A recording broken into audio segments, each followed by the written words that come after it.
కాళేశ్వరం ప్రాజెక్టుపై ఎంక్వైరీలో స్పీడ్ పెంచింది కమిటీ. నేటి నుంచి ప్రాజెక్టుపై మూడో విడత న్యాయ విచారణ చేపట్టనుంది.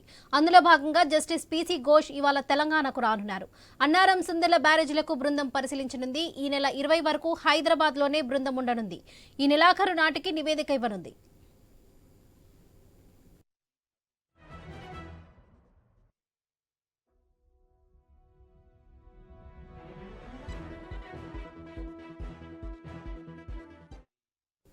మరోవైపు నీటిపారుదల శాఖ మంత్రి ఉత్తమ్ కుమార్ రెడ్డి కూడా ఇవాళ మేడిగడ్డ ప్రాజెక్టుతో పాటు అన్నారం సుందిల బ్యారేజ్లను సందర్శించనున్నారు.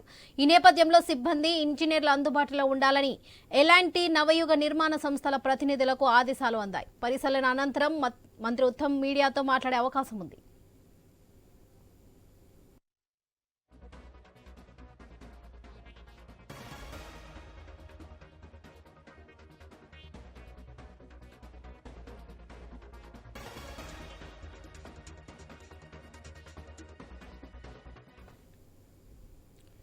కాళేశ్వరం ప్రాజెక్టుపై ఎంక్వైరీలో స్పీడ్ పెంచింది కమిటీ. నేటి నుంచి ప్రాజెక్టుపై మూడో విడత న్యాయ విచారణ చేపట్టనుంది. అందులో భాగంగా ఇవాళ జస్టిస్ పీసీ ఘోష్ ఇవాళ తెలంగాణకు రానున్నారు. ఇదే విషయంపై మరింత సమాచారం వరంగల్ నుండి ప్రశాంత్ అందిస్తారు. ప్రశాంత్, చెప్పండి.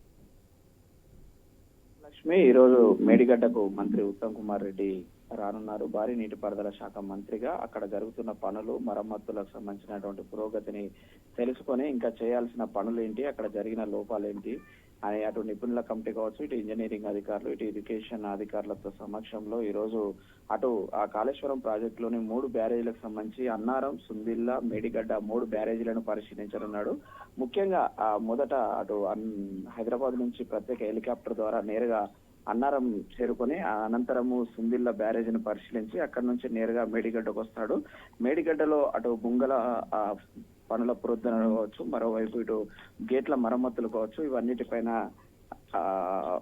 పనుల పురోగతిని తెలుసుకొని అక్కడ అధికారులకు కానీ సిబ్బందికి కానీ దశ దిశ నిర్దేశం చేయనున్నాడు. అనంతరము అక్కడ అధికారులతో రివ్యూ మీటింగ్ నిర్వహించి తదనంతరము మీడియా సమావేశం ఏర్పాటు చేశారు. ఇప్పటి వరకు గత ప్రభుత్వం చేసిన లోపాలు కావచ్చు, నాణ్యత ప్రమాణాలు పాటించకుండా చేసిన అక్రమాలు కావచ్చు, వాటిపైన ఇప్పటికే ఇటు నిపుణుల కమిటీ కావచ్చు, అటు జ్యుడిషియల్ కమిటీ కూడా ఎంక్వైరీ నడుస్తుంది. ఈ తరుణంలో ప్రభుత్వము ఒకవైపు మరమ్మతులు, ఈ వర్షాకాలంలో నీటి ప్రవాహం ఎక్కువగా వస్తే బ్యారేజీకి ప్రమాదం జరగకుండా ఈ వర్షాకాలంలో కొన్ని నీటిని ఒడిసి పట్టుకొని తెలంగాణ సాగునీటికి ఉపయోగించాలని ప్రస్తుత కాంగ్రెస్ ప్రభుత్వం భావించిన నేపథ్యంలో తక్షణమే అక్కడ చేయాల్సిన మరమ్మతులకు సంబంధించి అటు ఎల్ఎన్టీ సంస్థ కూడా ముందుకు రావడంతో ప్రభుత్వ నిపుణుల కమిటీ ఆధ్వర్యంలోనే ఈ మరమ్మతులు చేయించాలని కూడా భావించింది వరలక్ష్మి. దీంతో అయితే మరమ్మతులకు సంబంధించి తొలుత ప్రారంభించిన ఆదిలో అయితే అన్ని ఆటంకాలే కలిగాయి. అటు బుంగలు పడడం కావచ్చు,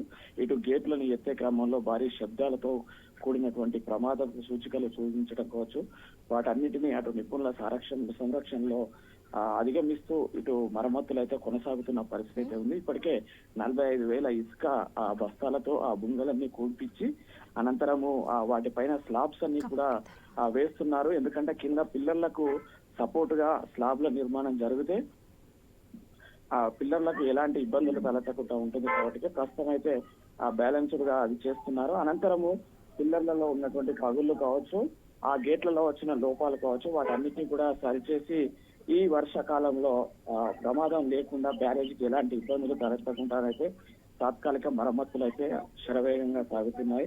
అటు టెక్నికల్ సిబ్బంది కావచ్చు, ఇటు నిపుణుల కమిటీ కావచ్చు, వాళ్ళ సంరక్షణలోనే ఈ యొక్క పనులన్నీ కూడా ప్రారంభిస్తున్నారు. ఈ రోజు మంత్రి ఉత్తమ్ కుమార్ రెడ్డి కూడా ఈ యొక్క పనులన్నింటినీ స్వయంగా పరిశీలించి అక్కడ నిపుణుల కమిటీ ఏం చెప్తున్నారు, వాళ్ళ పనులు ఏం సాగుతున్నాయి, వాటిపైన స్పష్టమైనటువంటి విషయాలు తెలుసుకొని రానున్న రోజులలో ప్రభుత్వం నుంచి ఇవ్వాల్సిన సపోర్టు కానీ అధికారుల నుంచి ఇవ్వాల్సినటువంటి సలహాలు, సూచనలు అయితే అన్ని ఇవ్వడానికి సిద్ధంగా ఉన్నామని చెప్పేసి ప్రభుత్వం నుంచి భరోసా ఇవ్వడానికి ఈ యొక్క మంత్రి పర్యటన ఉందని చెప్పేసి అధికారులు అయితే ఇప్పటికే మనకు చెప్తున్న పరిస్థితి ఉంది. అనంతరము ఇప్పటికే ఈ యొక్క కాళేశ్వరం ప్రాజెక్టు మీద ప్రభుత్వం వేసినటువంటి జ్యుడిషియల్ కమిటీకి సంబంధించి పీసీ ఘోష్ కూడా ఈ రోజు పర్యటించనున్నారు. వాళ్ళు ఈ నెలాఖరు లోపల కూడా ఈ కాళేశ్వరం ప్రాజెక్టులో జరిగినటువంటి లోపాలు, నాణ్యత ప్రమాణాలపైన పూర్తి రిపోర్టును ప్రభుత్వానికి నివేదిక రూపంలో ఇవ్వనున్న నేపథ్యంలో వాళ్ళు కూడా ఈ రోజు సైమల్టేనియస్ గా పర్యటించనున్నారు. అయితే తొలుత ఉదయం వాళ్ళ పర్యటన అనంతరము మంత్రి ఉత్తమ్ కుమార్ రెడ్డి పర్యటన ఉండే అవకాశం ఉంది Varalakshmi. Prashanth, justice PC Ghosh committee నివేదిక ఎప్పటి వరకు అందించే అవకాశం ఉంది? ఎస్, ఇప్పటికే 2 దఫాలుగా వాళ్ళు బ్యారేజీకి సంబంధించి 3 బ్యారేజీలలో జరిగిన నాణ్యత లోపాలు కావచ్చు, అక్రమాలపైన ఒక 2 పర్యాయాలు పర్యటించారు. ఈసారి 3వ పర్యాయం పర్యటించి అనంతరము ఈ యొక్క రిపోర్టును తయారు చేసి ఈ జూన్ నెలాఖరు లోపల ప్రభుత్వానికి నివేదిక అందించనున్నారు వరలక్ష్మి. దానికోసం అయితే తీవ్రమైన కసరత్తు జరుగుతుంది. ఎందుకంటే రానున్న రోజులలో ఆ కాళేశ్వరం ప్రాజెక్టు యొక్క ఉపయోగాలు కావచ్చు, నాణ్యత ప్రమాణాలు కావచ్చు, మళ్ళీ తలెత్తటువంటి ఇబ్బందులు కావచ్చు, అక్కడ వచ్చేటువంటి లోపాల రెటిఫై చేయడానికి రానున్న రోజులలో ప్రభుత్వం కానీ అక్కడ ఎల్ఎన్టీ సంస్థ కానీ తీసుకున్నటువంటి చర్యల తీరా లోతుగా అధ్యయనం చేసి ఈ యొక్క నివేదికను తయారు చేస్తున్నట్టు మనకు తెలుస్తుంది. అందుకే 3 దఫాలుగా వాళ్ళు పర్యటించారు. అక్కడ సిబ్బందితో మాట్లాడారు, ఎంప్లాయీస్ తో మాట్లాడారు, ఇంజనీర్లతో మాట్లాడారు, స్వయంగా అక్కడ జరిగిన లోపాలను పరిశీలించారు. వాటి ప్రమాణాలను కూడా ఎన్డీఎస్ఏ రిపోర్ట్ ఇచ్చినటువంటి రిపోర్ట్ కావచ్చు, అక్కడ వాళ్ళు స్వయంగా చూసిన వాటన్నిటినీ ఒక అంచనా వేసి ఈ యొక్క రిపోర్ట్ ను తయారు చేయనున్నారు Varalakshmi. Right Prashanth, thank you.